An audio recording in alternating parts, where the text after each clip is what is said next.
Assalamu alaikum wa rahmatullahi wa barakatuh, famille de la foi pure d'islam. Bienvenue dans cet espace où la lumière de l'islam éclaire les cœurs et éveille les esprits. Ici, chaque vidéo est une occasion de se rapprocher d'Allah, de renforcer sa foi et de découvrir les merveilles de notre religion. Abonne-toi et rejoins cette belle communauté qui avance, pas à pas, vers la vérité et la paix intérieure. Dans le silence de nos cœurs, nous faisons tous face à des luttes intérieures.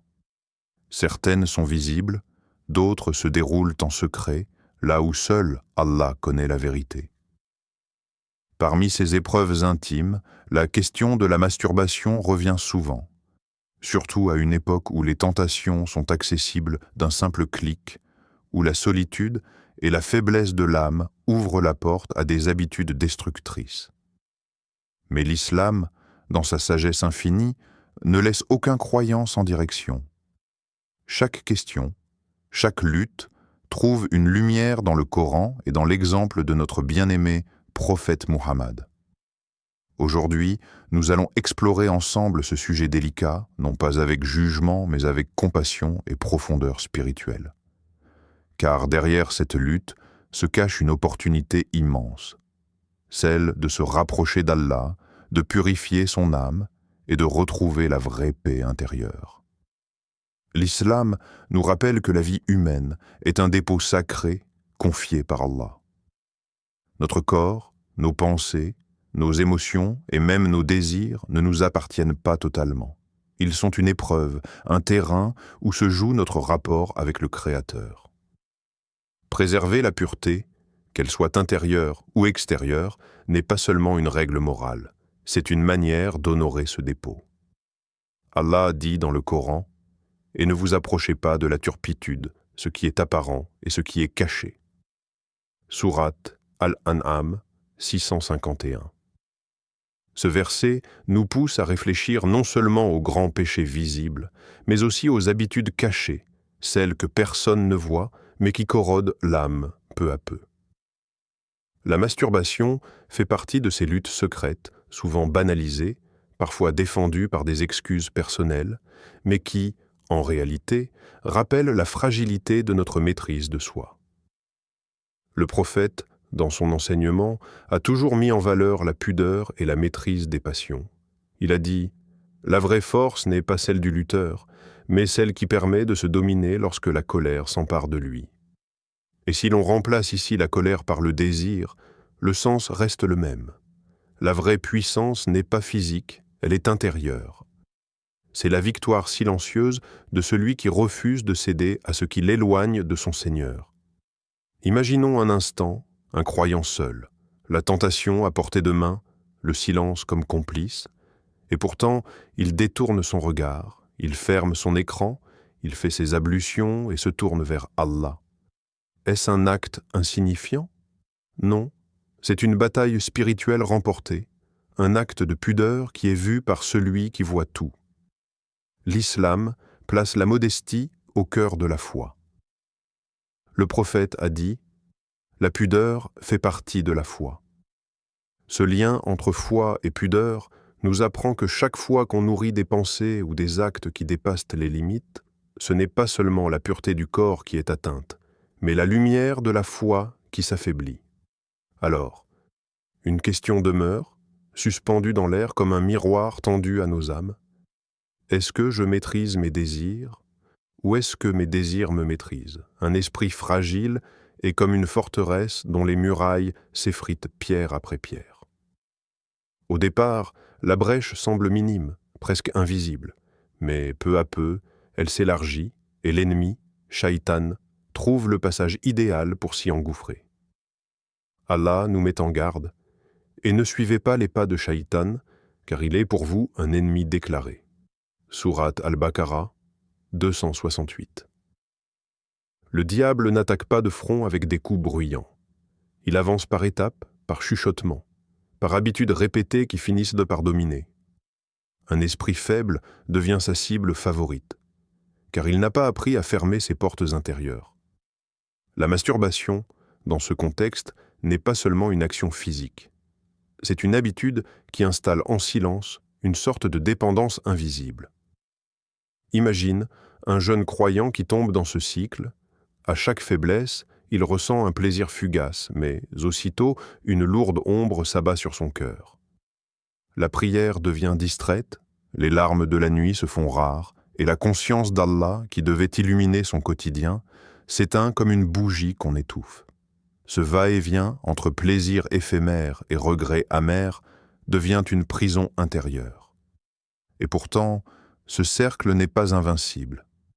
Le prophète a dit « Le fort n'est pas celui qui terrasse les gens, mais celui qui se maîtrise lui-même. » Celui qui apprend à dire non à son désir est plus grand que celui qui conquiert une ville entière. Car la victoire extérieure peut être volée, mais la victoire intérieure est éternelle. Chaque chute, chaque faiblesse n'est pas une fin, mais une invitation à se relever. L'âme faible peut devenir forte si elle refuse de marcher derrière Shaitan et choisit de se rapprocher de la lumière. L'islam ne nous condamne pas à rester prisonniers. Il nous appelle à briser les chaînes, à retrouver la dignité, à transformer la douleur de la culpabilité en énergie pour le repentant. Alors, posons-nous cette image dans le cœur.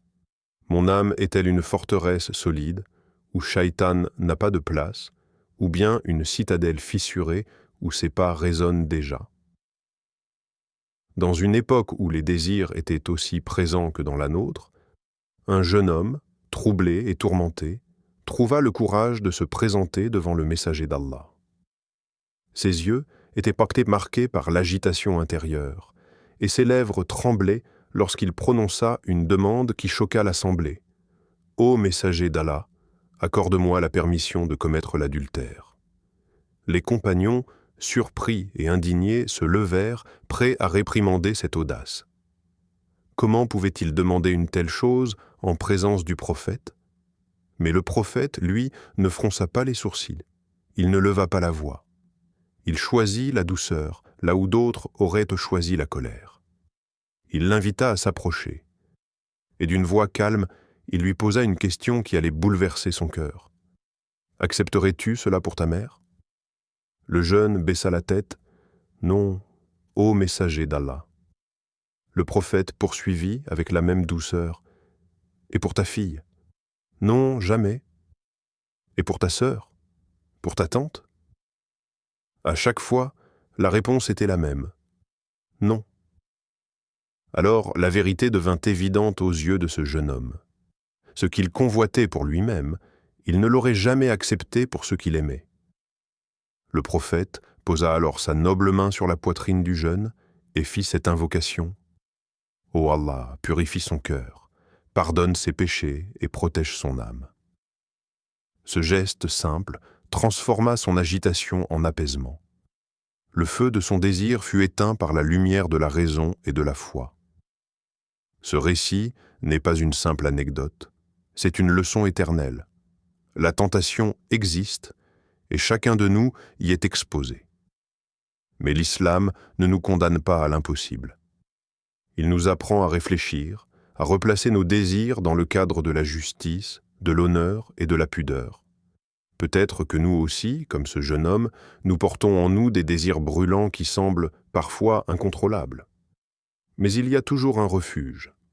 La miséricorde d'Allah, la sagesse des enseignements prophétiques et la force de la réflexion. Alors demandons-nous, si je n'accepterais pas un mal pour ma famille, pourquoi l'accepter pour moi-même ou pour autrui? La vie est une épreuve, et chaque âme marche entre lumière et obscurité.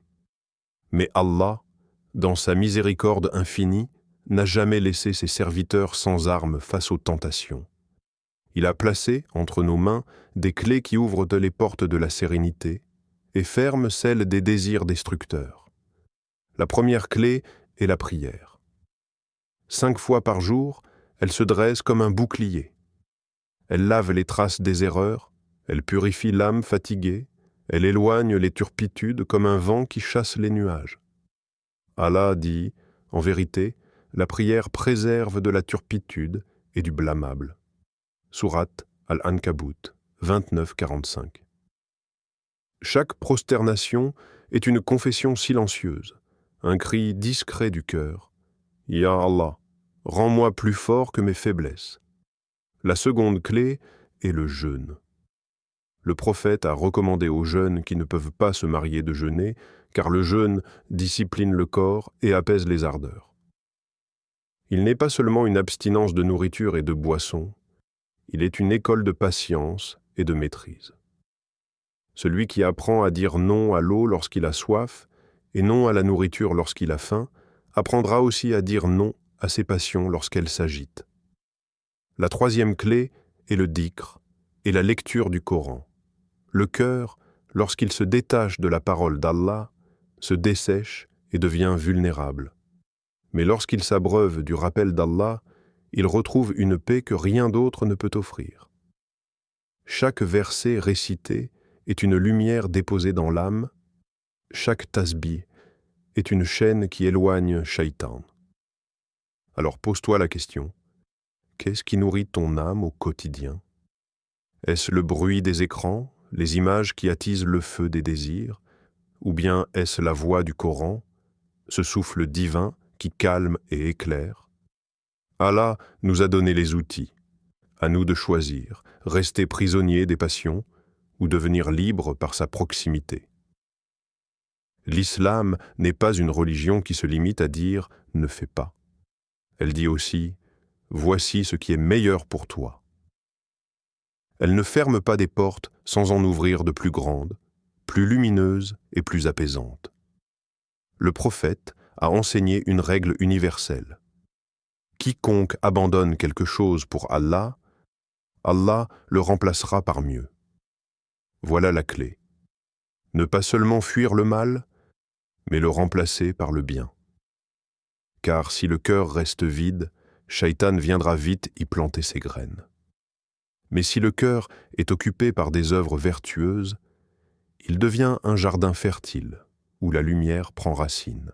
Imagine, au moment où l'envie de céder à une tentation surgit, tu choisis une autre direction. Tu ouvres le Coran et tu lis ne serait-ce qu'une page. Tu marches dehors, tu regardes le ciel et tu te rappelles celui qui l'a créé. Tu fais quelques pompes, un peu de sport, tu canalises ton énergie dans une action saine. À chaque fois, tu gagnes une petite victoire. Et chaque petite victoire devient une pierre qui construit une forteresse intérieure. L'âme humaine a besoin d'être nourrie. Si tu l'alimentes avec le haram, elle s'assombrit. Mais si tu l'alimentes avec le halal et avec le rappel d'Allah, elle s'illumine.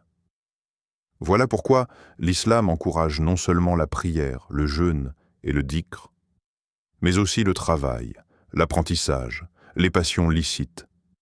Chaque acte, même simple, peut devenir un acte d'adoration s'il est fait avec l'intention de plaire à Allah. Alors, demande-toi, quelles sont mes alternatives? Comment puis-je remplir mon temps de ce qui élève au lieu de ce qui abaisse? Parce que chaque instant est une opportunité, céder au désir ou construire ton âme. Celui qui remplace le mal par le bien n'est pas seulement quelqu'un qui résiste, c'est quelqu'un qui avance, qui se renforce, qui transforme ses faiblesses en tremplin vers Allah. Et chaque effort sincère est vu, entendu, récompensé par celui qui connaît les secrets des cœurs.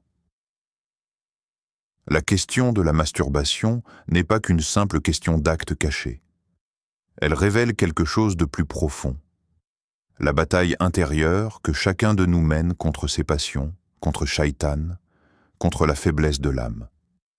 Mais Allah, dans sa sagesse infinie, ne nous laisse jamais seuls dans ce combat. À travers le Coran et la Sunna, il nous rappelle que nous sommes capables de bien plus que de céder à nos désirs. Nous avons été créés avec une dignité immense, honorés parmi les créatures, et il a mis en nous la capacité de nous élever. Et certes, nous avons honoré les fils d'Adam. Sourate Al-Isra 17, 70. Oui, il est vrai que tomber dans cette habitude peut sembler une prison. Mais même dans la plus sombre des prisons, il existe une clé. Cette clé, c'est le rappel d'Allah. c'est la prière, c'est la discipline, c'est la substitution du mal par le bien. Chaque effort, même petit, est une lumière qui brise les chaînes. Rappelle-toi de ce jeune qui voulait commettre l'adultère. Le prophète l'a guidé non pas par la colère, mais par la douceur et la réflexion. Cela prouve une chose. Peu importe ta faiblesse actuelle, peu importe le poids de tes fautes, tu peux toujours te relever. Tu peux toujours retrouver la pureté. Alors pose-toi cette question, maintenant. Veux-tu continuer à être esclave de tes désirs, ou veux-tu être libre par Allah? Parce que la véritable liberté ne se trouve pas dans la satisfaction éphémère. La véritable liberté, c'est de maîtriser son âme et de la diriger vers celui qui l'a créée. Et souviens-toi de cette promesse. Quiconque abandonne quelque chose pour Allah, Allah le remplacera par mieux. Tu n'es pas en train de perdre. Tu es en train de gagner. Gagner ta dignité. Gagner ta sérénité. Gagner ton lien avec ton Créateur. Que ce rappel soit pour toi une lumière. Et que chaque fois que tu ressens une faiblesse, tu entendes dans ton cœur cet appel. Reviens à moi, et je viendrai vers toi. Car Allah aime ceux qui se repentent, et il aime ceux qui se purifient.